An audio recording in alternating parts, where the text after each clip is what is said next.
नमस्कार साथियों, चैनल पर सभी का बहुत बहुत स्वागत है। आज के वीडियो में बात होगी रेखा चित्र पर, जो कि एक महत्वपूर्ण साहित्यिक गद्य विधा है और इसके स्वरूप पर बात होगी, जिसमें हम विभिन्न विद्वानों की परिभाषाएं जानेंगे। महादेवी वर्मा की, रामवृक्ष बेनीपुरी की, ऐसे ही कई हिंदी साहित्य जगत के सुप्रसिद्ध और महान जो साहित्यकार रहे हैं, उन्होंने रेखा चित्र को किस तरह से परिभाषित किया है, उस पर भी बात होगी। साथ ही साथ इसके तत्व या फिर कह लीजिए इसकी जो प्रवृत्तियां हैं या फिर जो इसके मुख्य बिंदु हैं, विशेषताएं हैं, जो रेखा चित्र को बाकी साहित्यिक गद्य विधाओं से अलग बनाती हैं, उन पर बात होगी।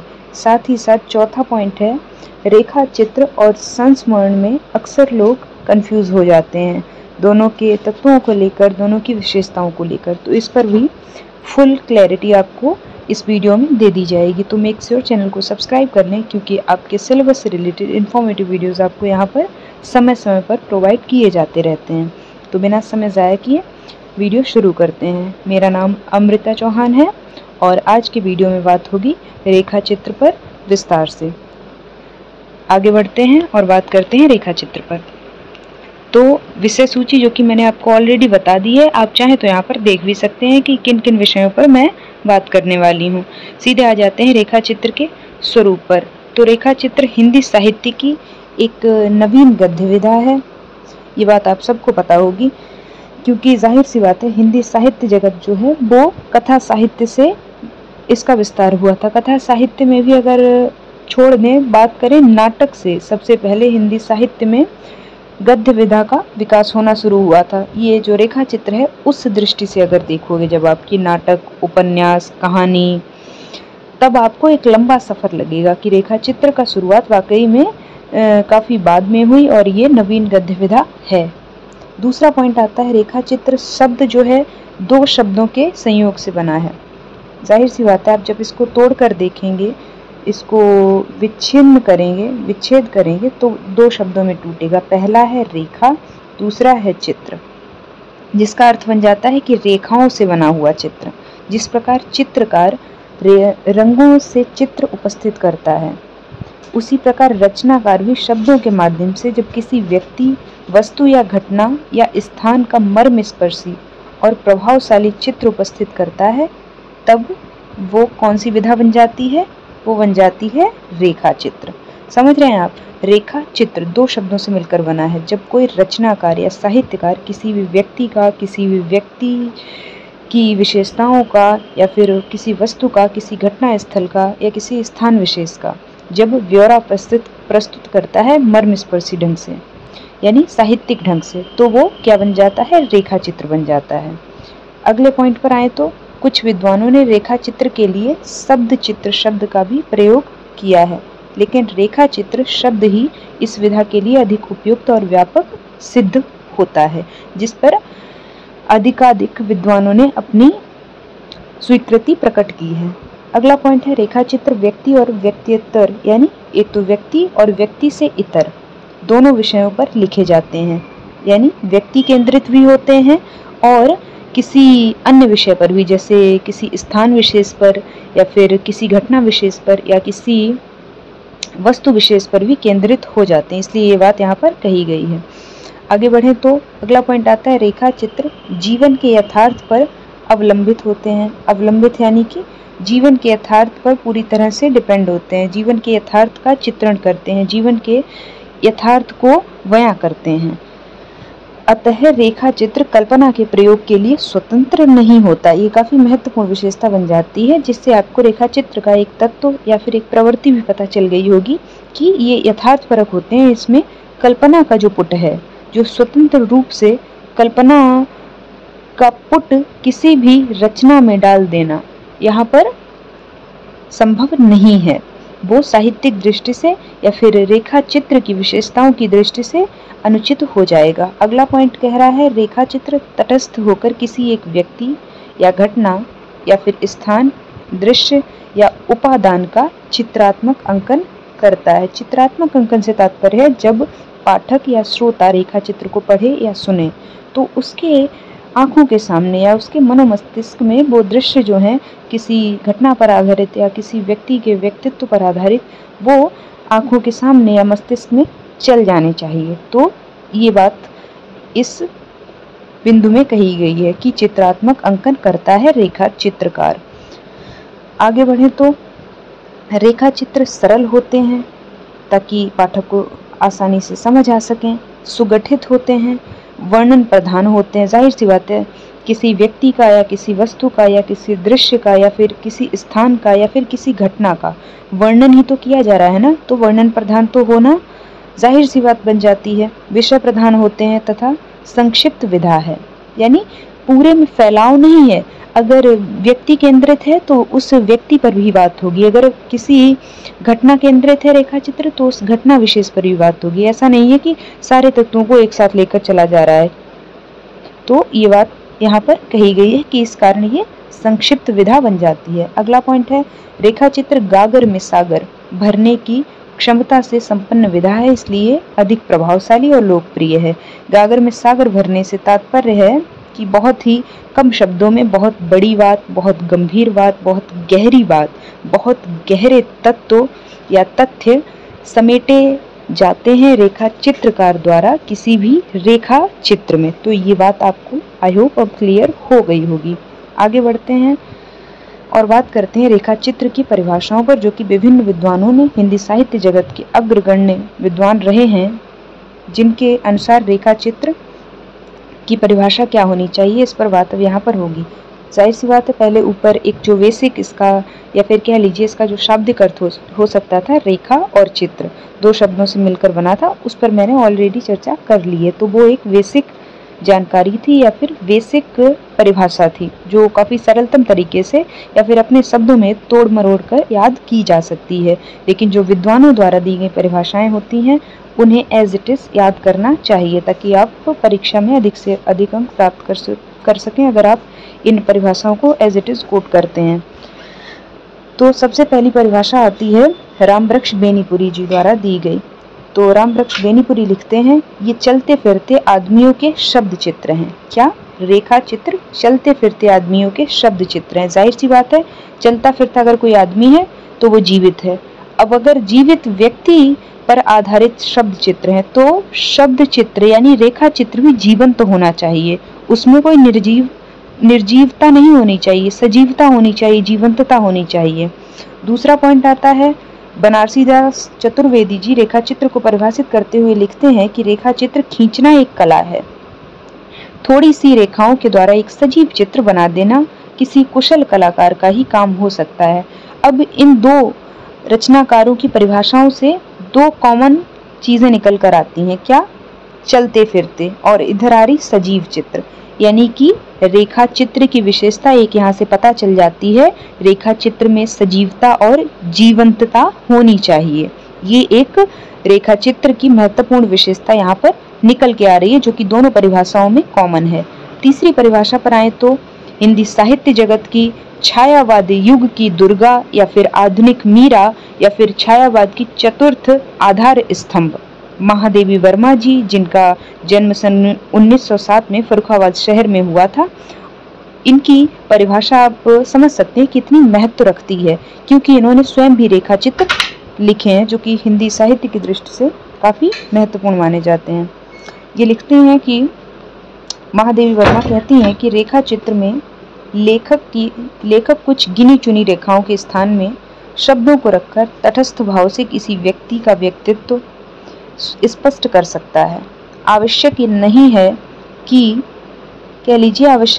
कि व्यक्ति अतीत का ही हो और लेखक के भाव जगत में उसने पुनर्जन्म पाया हो। ये बात मैं आपको अपने शब्दों में समझाती हूँ कि जब कोई रेखा चित्र लिखा जाता है, कोई लेखक रेखा चित्र लिख रहा है, तो वो उस व्यक्ति के व्यक्तित्व को अपने उस लेखन में एक रोचकता के साथ में, एक सृजनात्मकता के साथ में पुनर्जन्म देता है। यानी यहाँ पर भी बात एक कॉमन निकल कर आ रही है कि जीवित बना देता है उस व्यक्ति के व्यक्तित्व को, उस व्यक्ति के अनुभवों को, उस व्यक्ति के जीवन में घटित घटनाओं को, जिस पर रेखा चित्र लिखा जा रहा है।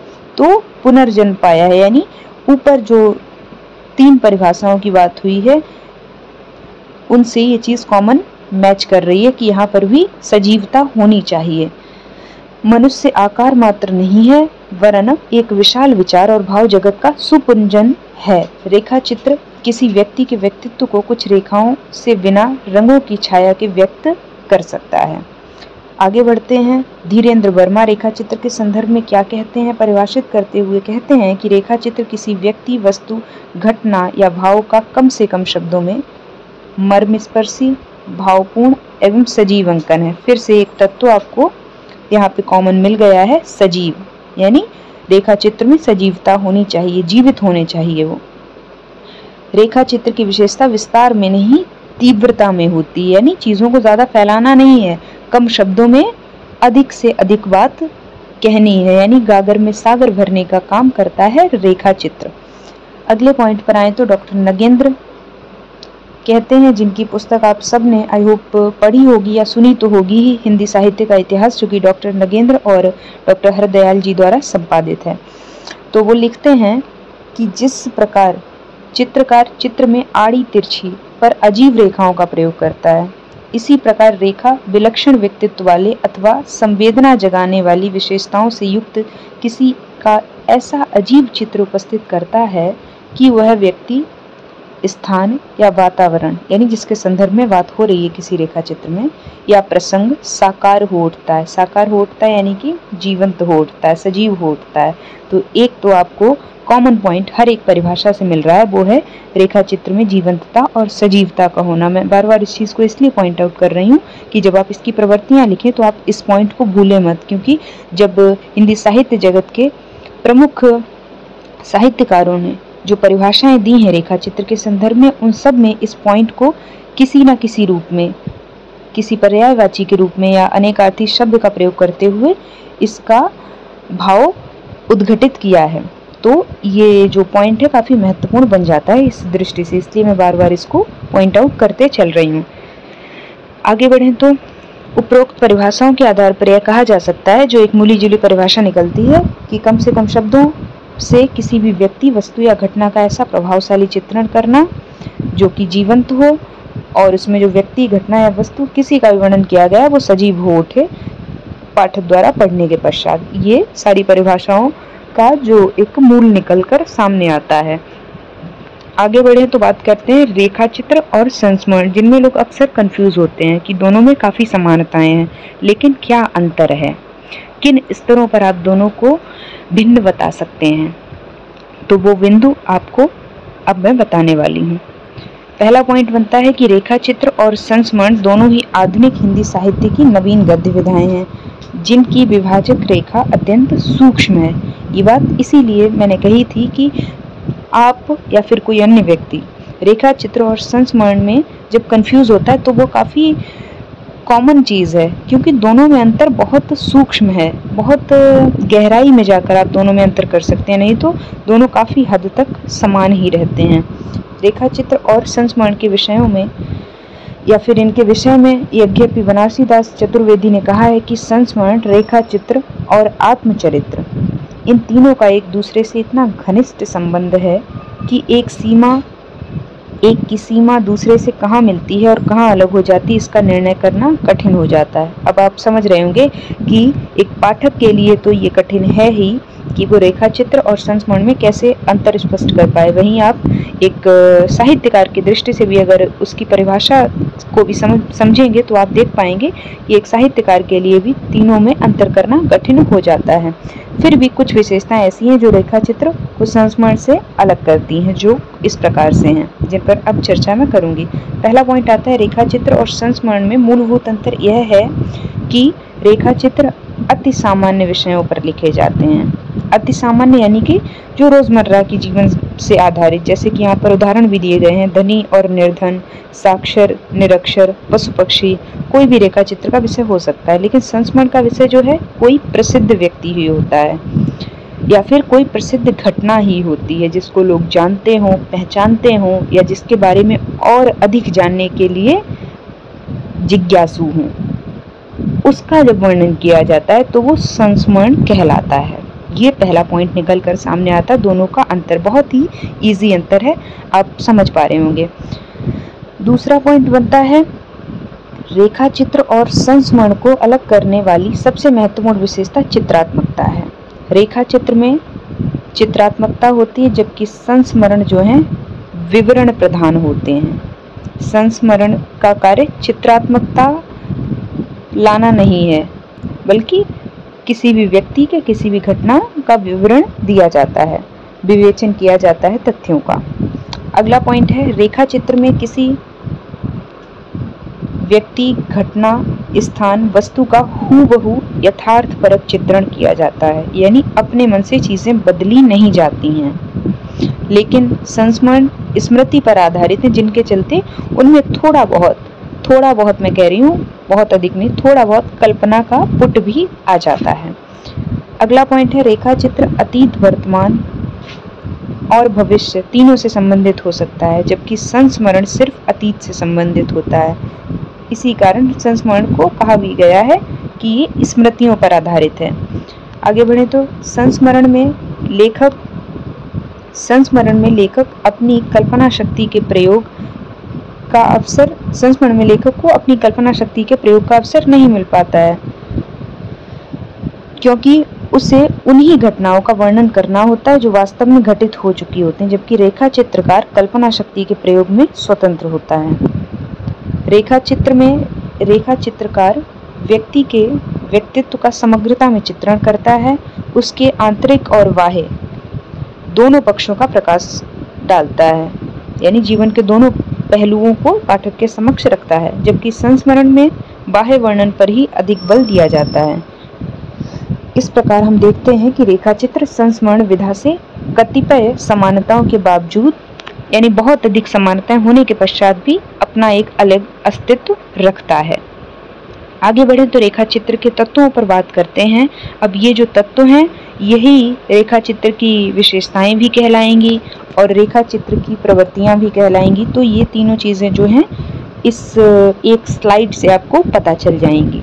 कौन कौन से पॉइंट्स हैं जिनको आप अपने दिमाग में बिठा लें, ताकि अगर आपसे विश्लेषण करने को पूछा जाए या फिर प्रवृत्तियों पर ही आधारित एक पूरा लॉन्ग आंसर टाइप क्वेश्चन पूछ लिया जाए, तो आप इन पॉइंट्स के माध्यम से बातें एक्सप्लेन कर पाएं। तो किसी भी विधा का स्वरूप निर्धारित करने में उसके तत्वों का महत्वपूर्ण योगदान होता है। अतः रेखा चित्र के भी कुछ महत्वपूर्ण तत्व हैं जो उसे एक सफल एवं सार्थक विधा का स्वरूप प्रदान करते हैं, जिनमें पहला तत्व आता है यथार्थपरकता, यानी जो रेखा चित्र हैं वो यथार्थ पर आधारित होने चाहिए।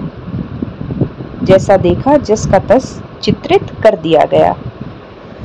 दूसरा पॉइंट आता है विषय केंद्रीयता, यानी विषय से इतर नहीं जाने चाहिए। जिस विषय पर बात हो रही रेखा चित्र में, उस पर ही बात चलते रहनी चाहिए, न कि इधर उधर की बातें होने लगी। तो ये विषय केंद्रितता से यहाँ पर ये तात्पर्य बन रहा है।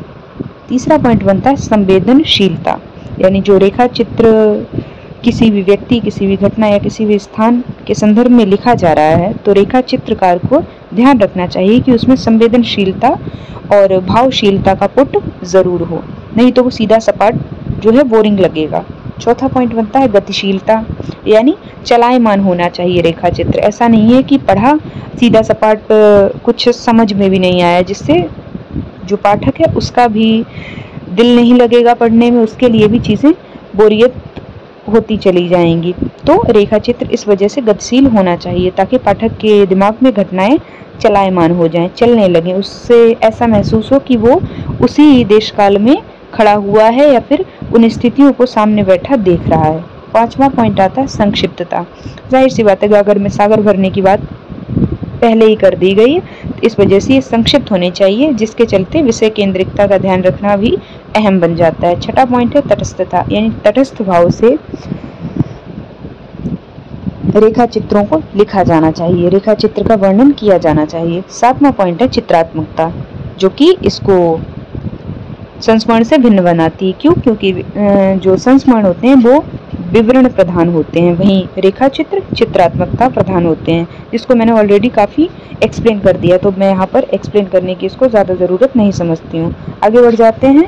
और अभी तक जो बात की है उसके निष्कर्ष पर यहाँ पर बात करके इस पूरे टॉपिक को वाइंड अप कर लेते हैं। इस प्रकार हम कह सकते हैं कि रेखा चित्र आधुनिक युग की महत्वपूर्ण गद्य विधा है, जिसने कम समय में ही, यानी नवीन गद्य विधा है लेकिन कम समय में ही अधिक लोकप्रियता हासिल की है।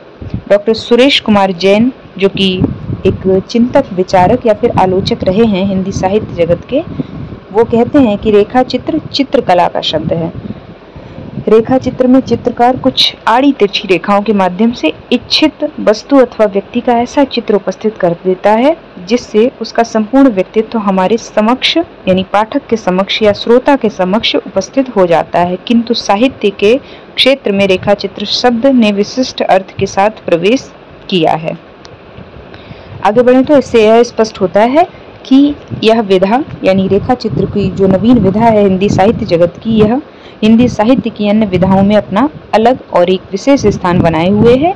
इसकी जो प्रवृत्तियां हैं, जो तत्व हैं, इसकी जो विशेषताएं हैं, उनके चलते ये अपना एक अलग अस्तित्व रखती है, जो कि काफी कम समय में हिंदी साहित्य जगत में प्रसिद्ध हुई है। इसने अपना स्थान बनाया है और एक अलग अस्तित्व हासिल किया है। तो यहीं पर बातें खत्म होती हैं। अगर कोई डाउट या क्वेरी अभी भी रहती है तो आप मुझे समय से बता दें, ताकि मैं आपकी क्वेरी को रिजॉल्व कर पाऊँ। और अगर आपको कोई विषय से संबंधित वीडियो ढूंढने में दिक्कत हो रही है तो चैनल पर प्लेलिस्ट बना दी गई है, वहां से जाकर आप वीडियो ढूंढ सकते हैं। और अगर फिर भी वीडियो नहीं ढूंढ पा रहे हैं तो आप जाकर यूट्यूब पर टॉपिक सर्च करिए, साथ में मेरा या मेरे चैनल का नाम डाल दीजिए, क्योंकि कई बार होता है प्लेलिस्ट में कोई वीडियो ऐड करना मैं भूल जाती हूँ, तो वो आपको यूट्यूब पर मिल जाएगा अगर आप मेरे चैनल का नाम विद टॉपिक सर्च करेंगे। तो वीडियो को यहीं पे एंड करते हैं। बाकी इस पेपर से, यानी कथेतर गद्य साहित्य पेपर से संबंधित अन्य वीडियोस देखने के लिए डिस्क्रिप्शन बॉक्स में प्लेलिस्ट की लिंक दी गई है, वहां से जाकर आप देख सकते हैं। अपने दोस्तों को चैनल से जोड़ें, स्वयं भी चैनल से जुड़ें, क्योंकि आपके सिलेबस से रिलेटेड इन्फॉर्मेटिव वीडियोस समय समय पर यहाँ पर प्रोवाइड किए जाते रहते हैं। वीडियो को यहीं पे एंड करते हैं। अगर वीडियो अच्छा लगता है तो वीडियो को लाइक करें, चैनल को सब्सक्राइब करें। Thanks for watching this video.